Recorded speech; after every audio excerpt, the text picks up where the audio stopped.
The galactic transport vessel called Horizon's Edge moved slowly through the dark space between two star systems. It was a large ship, not meant for speed, but for carrying hundreds of passengers from one world to another. The passenger deck was crowded with aliens of many species. Some were merchants traveling to trade goods. Some were families going home after long visits. Some were workers looking for jobs on distant planets. And some, like Corporal Grace Miller, were soldiers trying to get back to Earth after long and painful months of war. Grace stood near the entrance of the passenger deck and looked at the sea of bodies in front of her. There were Valorians with their blue scales and 4 eyes. There were Rylothi with their thin bodies and silver skin. There were Korvax with their thick armor-like shells and deep voices. There were dozens of other species she could not even name. And there was not a single empty seat anywhere she could see. She had been standing for 9 hours already. Her legs hurt. Her back hurt. Her left arm, wrapped in a thick white bandage where plasma fire had burned through her skin 3 days ago, throbbed with a dull and constant pain. She had not slept properly in weeks. She had not eaten a full meal in days. She was so tired that her vision sometimes blurred, and she had to blink hard to make it clear again. Grace was 26 years old, but she felt much older. 6 months ago, she had been assigned to a combat unit and sent to the frontier to fight against the Dominion, a brutal alliance of species that wanted to conquer every world in their path. She had seen things in those 6 months that would never leave her mind. She had lost friends. She had watched good soldiers die in terrible ways. She had killed enemies and watched the light leave their eyes. And through it all, she had kept going because that was what soldiers did. They kept going until they could not go anymore. Now, she just wanted to sit down. That was all. Just a place to rest her body for a few hours until the transport reached the next station. She spotted an empty seat near the observation window on the far side of the deck. It was a small seat, tucked between a large cargo container and a row of Valorian passengers. But it was empty, and that was enough. Grace took a deep breath and started walking toward it. She moved slowly, stepping around passengers and bags and small children of species she did not recognize. Every step sent a jolt of pain up her tired legs, but she kept moving because the seat was right there. Just a few more steps away. She was almost there when a tall Valorian stood up from the adjacent seat and blocked her path. The Valorian was male, with dark blue scales and 4 narrow eyes that looked at her with open hostility. He was at least a foot taller than her and twice as wide. His arms were crossed over his chest, and his jaw was set in a hard line. He did not say anything at first. He just stood there, blocking her way, making it clear that she was not welcome. Grace stopped. She looked up at him and waited. "This section is not for humans," the Valorian said. His voice was cold and flat. "Find somewhere else to sit." Grace looked around. Every other seat was taken. There was nowhere else to go. She turned back to the Valorian and spoke in a quiet voice. "There is nowhere else. Every seat is full. I have been standing for 9 hours. Please, I just need to rest." The Valorian did not move. His 4 eyes narrowed even more. "That is not my concern," he said. "Humans are not welcome here. Go stand somewhere else." Grace felt the eyes of other passengers on her. Some of them were watching with curiosity. Some were watching with amusement. A few were watching with the same hostility as the Valorian. None of them spoke up. None of them offered to help. She was alone, a human in a galaxy that still did not trust her kind. She understood why. Humans were newcomers to the galactic community. They had only been traveling among the stars for a few decades. They had expanded quickly, building colonies and outposts and military bases across dozens of worlds. They had inserted themselves into the war against the Dominion without being asked. Many alien species saw humans as aggressive and dangerous. Many believed humans would eventually turn on their allies and try to conquer the galaxy for themselves. It did not matter that humans had fought and died alongside alien soldiers. It did not matter that human blood had been spilled on alien worlds to protect alien lives. The distrust remained. Grace did not argue with the Valorian. She did not raise her voice or make a scene. She had learned long ago that arguing with prejudice was like arguing with a wall. It did not listen and it did not move. Instead, she reached into the pocket of her worn uniform and pulled out a small piece of paper. It was folded twice, creased and soft from being handled many times. She held it out to the Valorian. "Please read this," she said quietly. "That is all I ask." The Valorian looked at the paper with suspicion. He did not take it. "What is this?" "Just a note," Grace said. "Please, read it. Then I will go." The Valorian hesitated. He looked at the paper, then at her face, then at the paper again. Finally, with a grunt of annoyance, he snatched it from her hand. "Fine," he said. "I will read your note. Then you will leave this section and not come back." Grace nodded. She did not wait to see if he would actually read it. She simply turned and walked away, moving through the crowded deck until she reached the entrance to the cargo hold. There was a small space there, just big enough for her to lean against the wall without blocking anyone's path. She leaned back, closed her eyes, and tried to ignore the pain in her legs and the ache in her heart. The Valorian, whose name was Kethra, watched her go. He looked down at the folded paper in his hand and felt a flash of irritation. Humans were always doing strange things like this. Writing notes and making speeches and acting like their feelings mattered more than everyone else's comfort. He almost threw the paper away without reading it, but something stopped him. Maybe it was curiosity.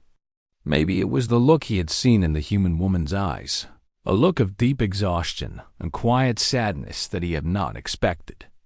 Whatever the reason, he found himself unfolding the paper and reading the words written there in small and slightly uneven handwriting. And as he read, everything changed. The note was written on simple paper, the kind that humans used for personal messages instead of electronic communications. The handwriting was small and slightly uneven, as though the person who wrote it had been tired or in pain. Kethra held the paper close to his 4 eyes and read the words slowly. "I am sorry if my presence offends you. I know that many species do not trust humans yet. We are new to the galaxy, and we have made many mistakes. I understand if you do not want me near you, but I wanted you to know something before I go. I spent the last 6 months on a planet called Valoris Prime. I was part of a combat unit that was sent to hold a defensive line at a place called Keth Valley. We were told that no reinforcements were coming. We were told that evacuation ships would not arrive for at least 11 days. We were told that Dominion forces were coming to break through our line and destroy the civilian shelters hidden underground. There were 47 of us when we arrived at the valley. We knew we would probably die. We stayed anyway. We stayed because we made a promise to protect the people in those shelters. We did not know their names. We did not know their faces. But we knew they were counting on us, so we stayed. For 11 days we fought. For 11 nights we held the line. When the evacuation ships finally came, only 11 of us were still alive. I do not know if the people in the shelters survived. I hope they did. I hope your family is safe. I am very tired now. That is all I wanted to say. Thank you for reading this." Kethra's hands began to shake. He read the note again, then a third time, his 4 eyes moving over each word, as though trying to find some mistake or lie. But there was no mistake. There was no lie. The words were true. Keth Valley. He knew that name. Every Valorian in the galaxy knew that name. It was the place where the great battle had been fought 6 months ago. It was the place where Dominion, Forces had tried to break through and reach the underground colonies where millions of Valorian civilians had been hiding. It was the place where, against all odds, a small group of human soldiers had held the line until the evacuation ships arrived. The Valorian government had called it a miracle. News reports had talked about the brave humans who had sacrificed everything to save alien lives. Songs had been written. Monuments had been planned. The soldiers who fought at Keth Valley had become legends, and one of those soldiers had just asked him for a seat. And he had refused her. Kethra felt sick. His stomach turned, and his heart pounded in his chest. He looked up from the note and searched the crowded deck for the human woman. He found her standing near the cargo hold entrance, leaning against the wall with her eyes closed. She was not sleeping. She was just standing there, enduring, waiting for the journey to end. Now that he looked at her properly, he could see things he had not noticed before.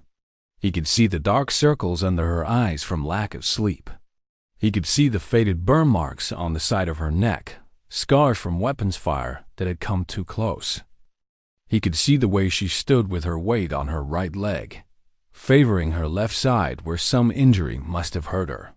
He could see the bandage on her arm, stained slightly with blood that had seeped through.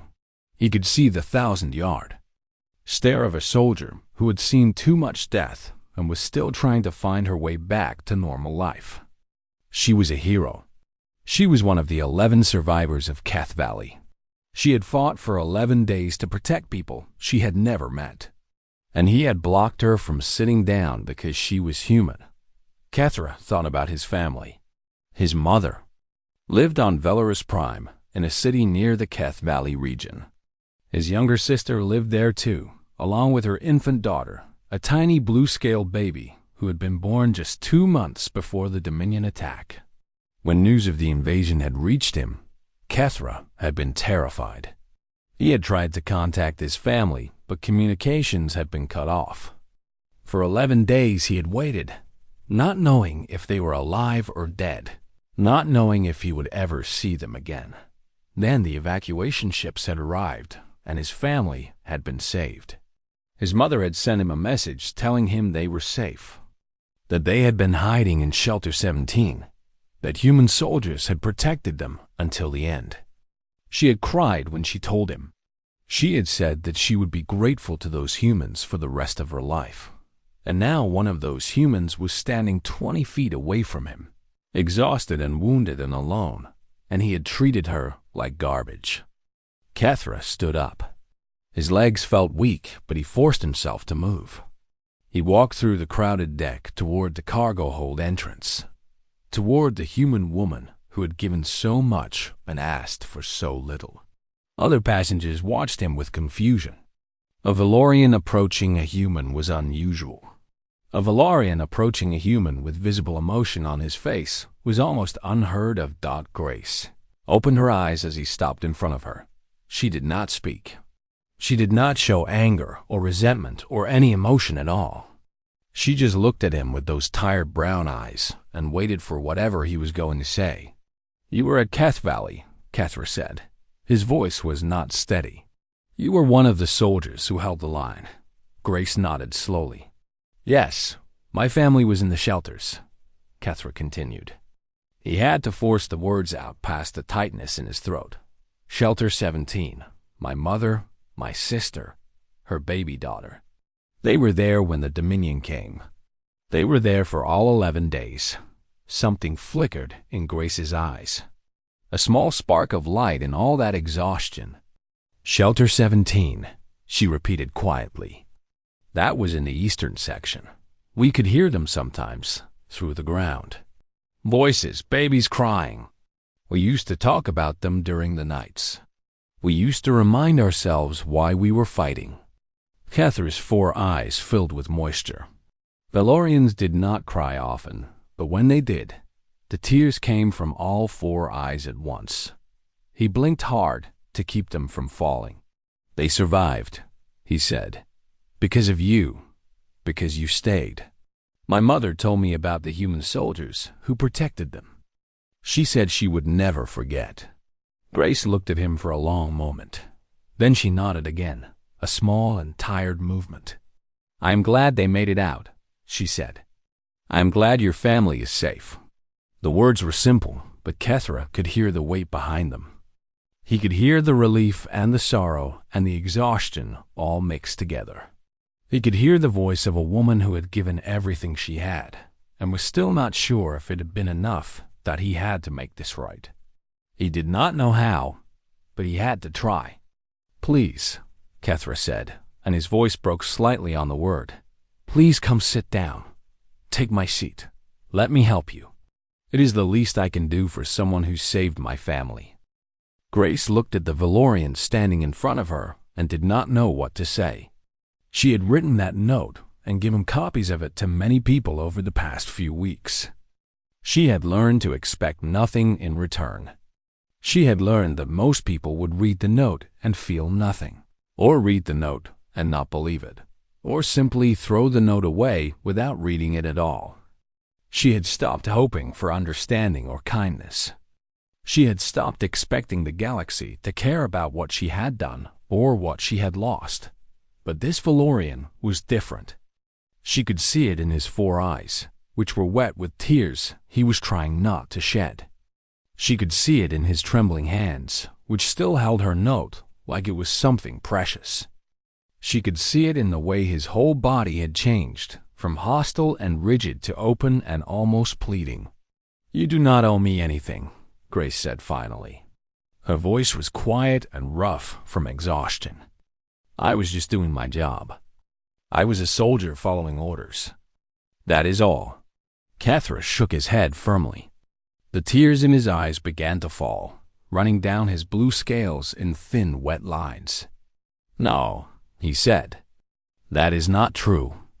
You were not just following orders. You chose to stay. You chose to fight for 11 days without hope of rescue.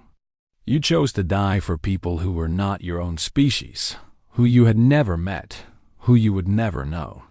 That is not a job. That is something else entirely.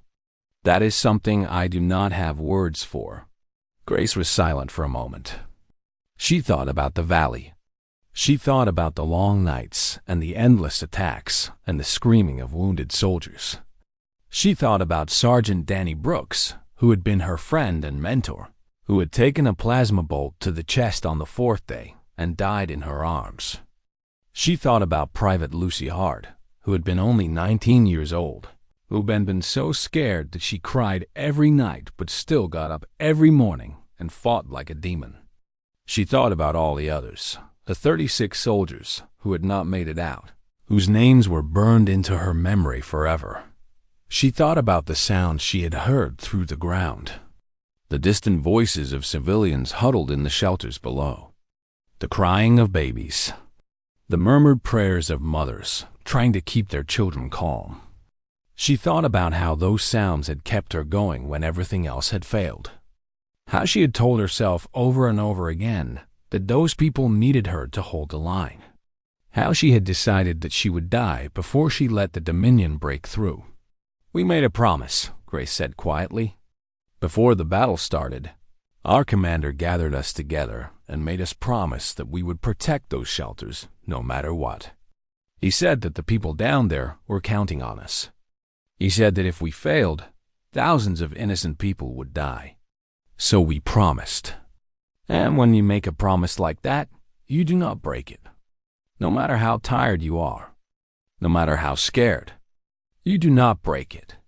Kethra listened to her words and felt his heart's ache. He had never thought about humans this way before. He had always seen them as aggressive and ambitious, always pushing into places where they did not belong, always trying to prove that they were just as good as species that had been traveling the stars for thousands of years. He had resented their presence in the galactic community.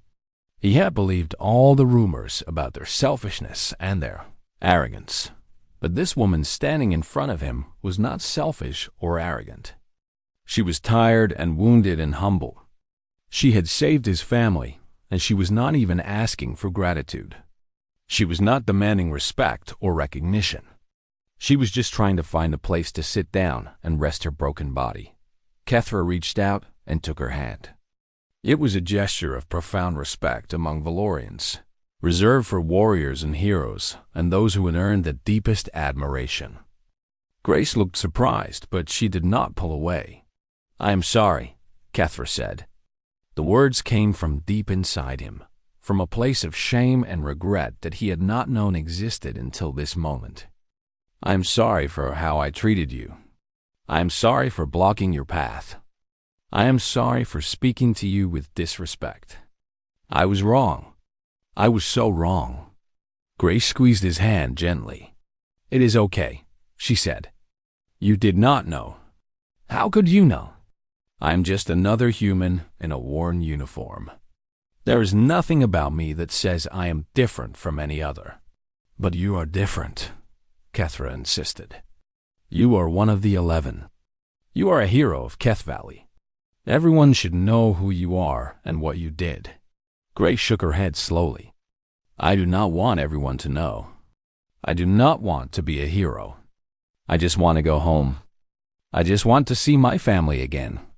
I just want to sleep without nightmares and eat a meal without feeling sick and walk down a street without looking for enemies around every corner. That is all I want." Kethra understood. He had never been a soldier, but he had known soldiers, Valorian warriors who had come back from battle with that same look in their eyes. The look of someone who had seen too much and survived when others did not. The look of someone who carried guilt and grief like stones in their chest. "Please," Kethra said again, "come sit down. Let me get you water and food. Let me do something to help you." Grace hesitated. She looked at the seat he was offering, the comfortable spot near the observation window that she had tried to claim before. She looked at the other passengers who were watching with curiosity and confusion. She looked back at Kethra, at his sincere face and his pleading eyes. "Why?" she asked. "Why does it matter so much to you? Your family survived. You have nothing to feel guilty about. You did not know who I was when you blocked me. Most people would just apologize and move on. Why are you doing all this?" Kethra thought about the question carefully. He thought about his mother and his sister and his infant niece. He thought about the 11 days of terror when he had not known if they were alive or dead. He thought about the relief he had felt when he learned they had survived, and the gratitude he had felt toward the unknown soldiers who had protected them. "Because you gave me back my family," Kethra said simply. "You gave me back everyone I love. And I cannot repay that debt, not ever, not in 1,000 lifetimes. But I can do this one small thing. I can give you a seat. I can give you food and water. I can treat you with the respect and honor that you deserve. Please, let me do this. It will not erase what I did, but it will be a start." Grace looked at him for a long moment. Then, slowly, she nodded. "Okay," she said. "Thank you." Kethra smiled for the first time since the conversation began. He kept hold of her hand and gently guided her through the crowded deck toward his seat. Other passengers moved out of their way, watching with wide eyes as the tall Valorian escorted the small human woman like she was royalty. And in that moment, Grace Miller felt something she had not felt in a very long time. She felt seen. She felt valued. She felt like maybe, just maybe, the galaxy was not as cold and uncaring as she had started to believe. It was a small feeling, fragile and uncertain. But it was there, and for now, that was enough. Word spread through the transport deck like fire through dry grass. Passengers whispered to each other in dozens of different languages. Heads turned. Eyes widened. Conversations stopped mid-sentence as everyone tried to understand what was happening. Valorian was escorting a human woman to his seat. Not just any Valorian, but Kethra, who everyone on this section of the deck knew as a proud and sometimes arrogant male, who had made no secret of his dislike for humans. And not just any human woman, but a tired soldier in a worn uniform who had been standing near the cargo hold just minutes ago. Cathra did not care about the stairs. He guided Grace to his seat near the observation window and helped her sit down. Her legs almost gave out as she lowered herself into the chair. She let out a small sound of relief, a quiet exhale that spoke of hours and hours of standing on wounded feet.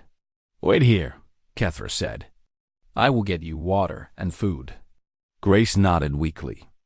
She leaned her head back against the seat and closed her eyes. Her whole body seemed to sag with exhaustion. Now that she was finally off her feet, Cathra moved quickly through the deck toward the food dispensers. As he went, other passengers stopped him and asked questions. "What is happening?" A Rylathi merchant demanded. "Why are you helping that human?" "Do you know who she is?" Cathra replied. "Do you know where she has been?" "She is a human soldier." "So what?" "There are thousands of them." "She is one of the 11, Cathra said. "She is one of the survivors of Keth Valley. She spent 11 days fighting to protect Valorian civilians from the Dominion. 47 soldiers went in. 11 came out. She is one of them." The Rylathi's silver eyes went wide. He pulled out a datapad and began searching through news archives. Other passengers crowded around him, looking over his shoulder at the screen. "Keth Valley," someone murmured. "I remember that. The human soldiers who held the line. My cousin was in those shelters," another voice said. "My cousin and her children. They said human soldiers saved them." "The 11. I heard they all received medals from the Valorian government." "They should have received more than medals. They should have received everything." Cathra left them talking and continued to the food dispensers. He filled a container with cool water and gathered packets of nutrition bars and dried fruit. He also stopped by a medical station and picked up a small kit of basic supplies, painkillers, fresh bandages, and aseptic gel. When he returned to Grace, he found that a crowd had gathered around her seat. Passengers who had been ignoring her before were now standing in a circle, looking at her with expressions of wonder and respect. Grace had opened her eyes and was looking back at them with confusion and mild alarm. "What is happening?" she asked Cathra as he pushed through the crowd. "They know who you are," Cathra said. He handed her the water, and she drank it gratefully, gulping it down like she had not had anything to drink in days. "They know what you did at Keth Valley." Grace lowered the water container and looked at the faces around her. There were Valorians with tears in their 4 eyes.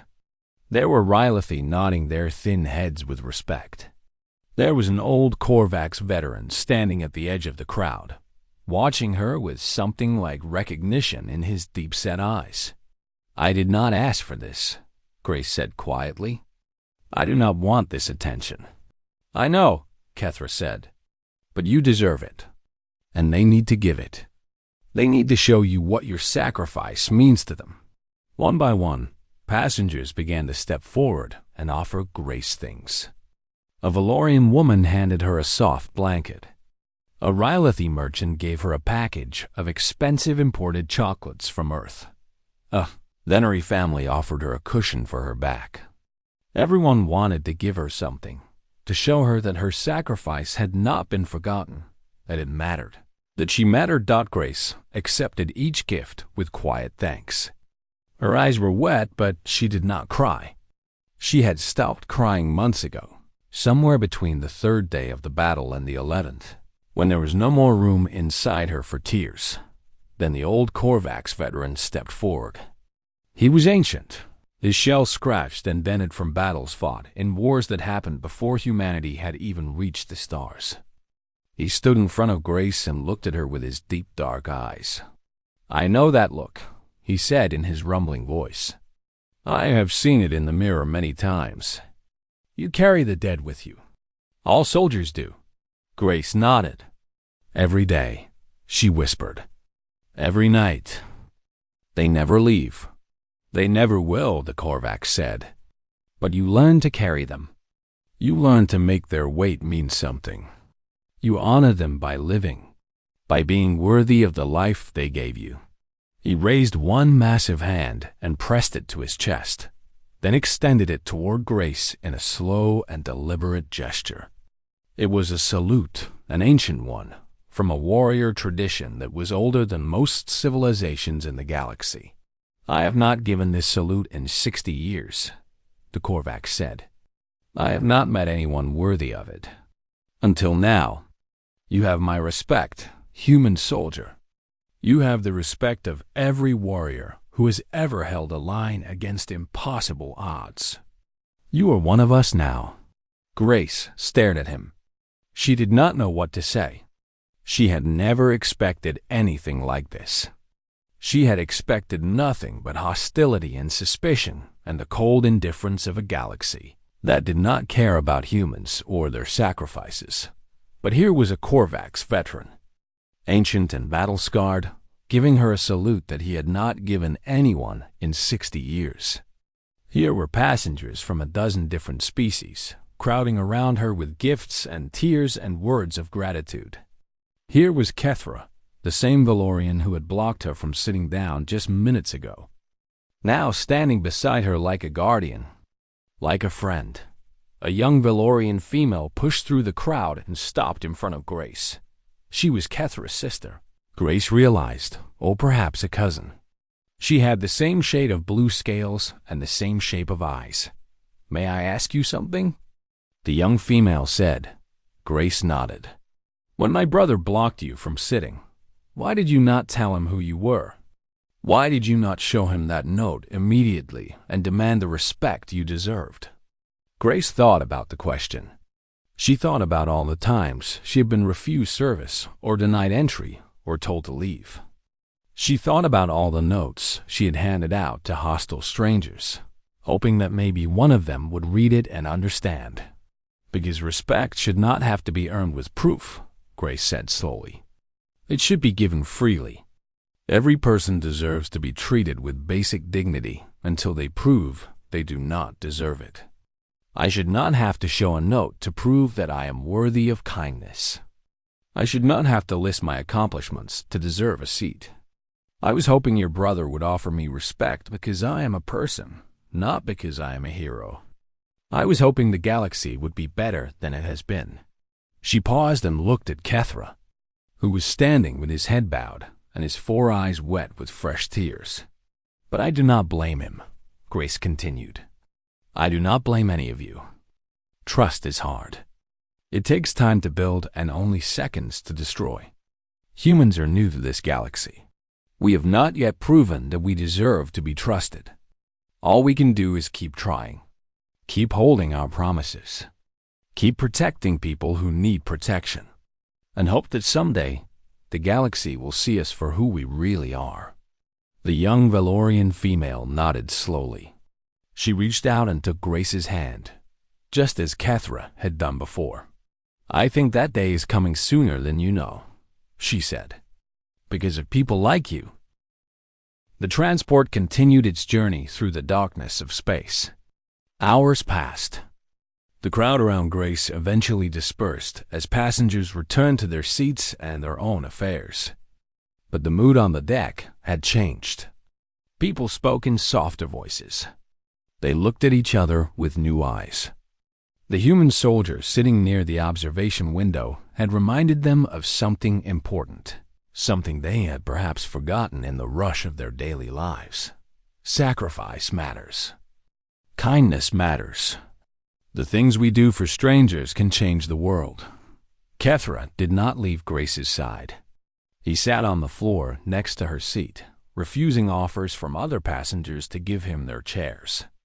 He wanted to stay close to her.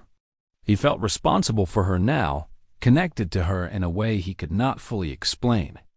She had saved his family. She had changed his life.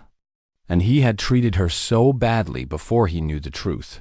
They talked for hours as the transport flew on. Grace told him about her life back on Earth, about the small town in Ohio where she had grown up, about her parents who ran a bakery, about her younger brother who had followed her into the military, and was currently serving on a station near the Outer Rim. She told him about how she had decided to become a soldier, not for glory or adventure, but because she wanted to help people, to protect the innocent, to make the galaxy a safer place. Kethra told her about his life on the trading station where he lived and worked. He told her about his mother, who made traditional Valorian pottery and sold it to collectors across the galaxy. He told her about his sister, who had just become a mother for the first time and was still learning how to take care of her infant daughter. He told her about the terror he had felt during the 11 days of the battle, when he did not know if his family was alive or dead, and the overwhelming relief when he learned they had survived. "May I ask you something?" Kethra said after a long silence. Grace looked at him. "Of course." "The note," he said. "You'd carry it with you. You were ready to give it to me, like you had done this before. How many times have you given out that note?" Grace was quiet for a moment. She reached into the pocket of her uniform and pulled out not one note, but a small stack of them. Each one was identical. Each one was handwritten. Each one told the same story of Keth Valley and the soldiers who had held the line. "I have given out 14 notes since I left the hospital," she said. 14 times I have been refused service or denied a seat or told to leave. 14 times I have handed over this note and hoped that someone would read it and understand. Kethra stared at the stack of papers in her hand. His heart felt heavy in his chest. 14 times. This woman, this hero, had been rejected and disrespected 14 times since leaving the war zone.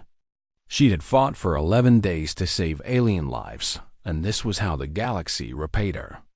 With hostility, with suspicion, with closed doors and harsh words. "And how many times has it worked?" Kethra asked. His voice was barely more than a whisper. "How many people read the note and treated you better afterward?" Grace looked at him, and for the first time since they had started talking, she smiled. It was a small smile, tired and worn around the edges, but it was real. It was the first real smile she had given in weeks. "You are the first," she said. Kethra felt those words hit him like a physical blow. He was the first. Out of 14 attempts, 14 notes handed to hostile strangers, he was the only one who had read the words and changed his behavior. He was the only one who had apologized and tried to make things right. 13 other people had read the same note, had learned the same truth about this brave woman and her sacrifice, and had done nothing. What kind of galaxy was this? What kind of people could learn that someone had fought and bled and nearly died to save innocent lives, and still treat that person with contempt? "I am sorry," Kethra said. The words felt inadequate, too small to hold the weight of what he was feeling. "I am so sorry that the galaxy has treated you this way. You deserve better. You deserve so much better." Grace shook her head slowly. "I do not deserve anything special. I am just a soldier who kept her promise. There are thousands like me, humans and aliens both, who have fought and died and never received any recognition at all. I am lucky. I survived. I get to go home to my family. Many others did not get that chance." She paused and looked out the observation window at the stars streaming past outside. "Danny Brooks was my sergeant," she said quietly. "He was 34 years old. He had a wife and 2 children back on Earth. He died on the 4th day of the battle, saving my life. He pushed me out of the way when the plasma bolt came, and it hit him instead.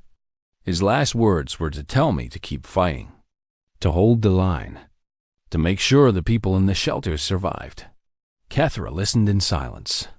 He did not interrupt.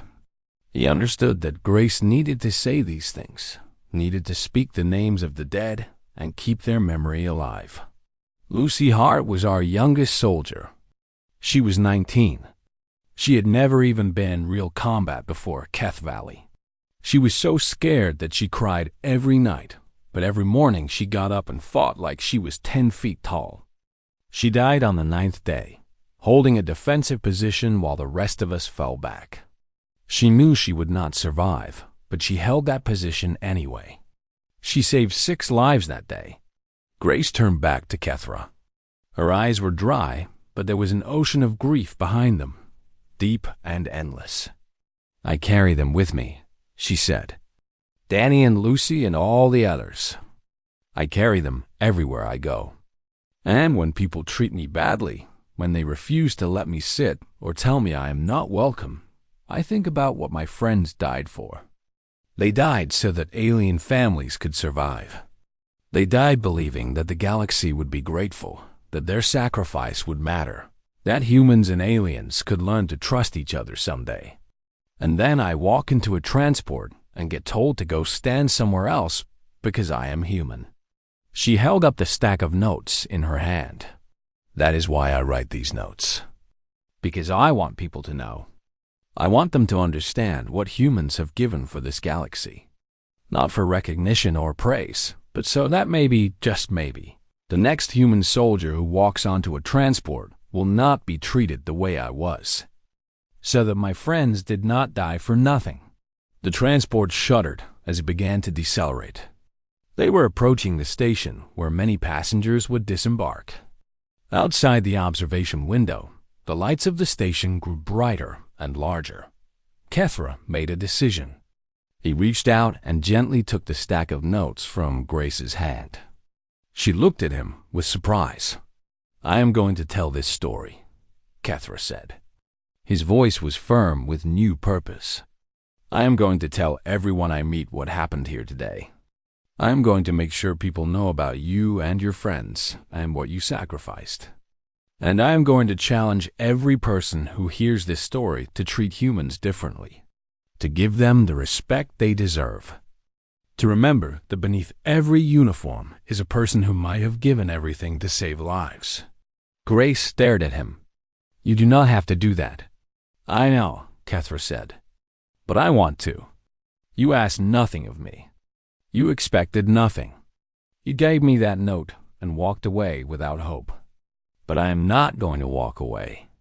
I am going to make sure the galaxy knows what humans are really made of." He stood up as the transport docked at the station. Passengers began to gather their belongings and move toward the exits. Grace rose from her seat, steadier now after the hours of rest and the food and water Kethra had given her. "Thank you," she said simply, "for everything." Kethra placed his hand over his heart in the Valorian gesture of deepest respect. "Thank you," he replied, "for saving my family, for holding the line, for being the kind of person who writes notes instead of shouting, who asks for kindness instead of demanding it, who carries hope even when the galaxy gives you no reason to." Grace nodded. She picked up her small bag and turned toward the exit. But before she left, she looked back at Kethra one more time. "Tell them something for me," she said. "When you tell this story, tell them that humans are not trying to conquer the galaxy or prove we are better than anyone else. Tell them we just want to help. We want to be part of something bigger than ourselves. We want to protect people and build things and make friends across the stars. That is all we have ever wanted." Kethra nodded. "I will tell them." Grace Miller walked off the transport and disappeared into the crowd of the station. Kethra watched her go until he could not see her anymore. Then he looked down at the small piece of paper still in his hand. The note that had changed everything. He folded it carefully and placed it in his pocket, close to his heart. He would keep it forever. He would show it to his mother and his sister and his infant niece when she was old enough to understand. He would tell them about the human soldier who had protected them for 11 days and asked for nothing in return. And as he walked off the transport and into the station, Kethra realized something that would stay with him for the rest of his life. Humans were not just newcomers to the galaxy. They were not just soldiers or explorers or ambitious newcomers pushing into places where they did not belong. They were the ones who stayed. When everyone else ran, when hope was lost and death was certain, Humans were the ones who stayed and fought and died so that strangers could live. That was what made them different. That was what made them special. That was what made them human. NT.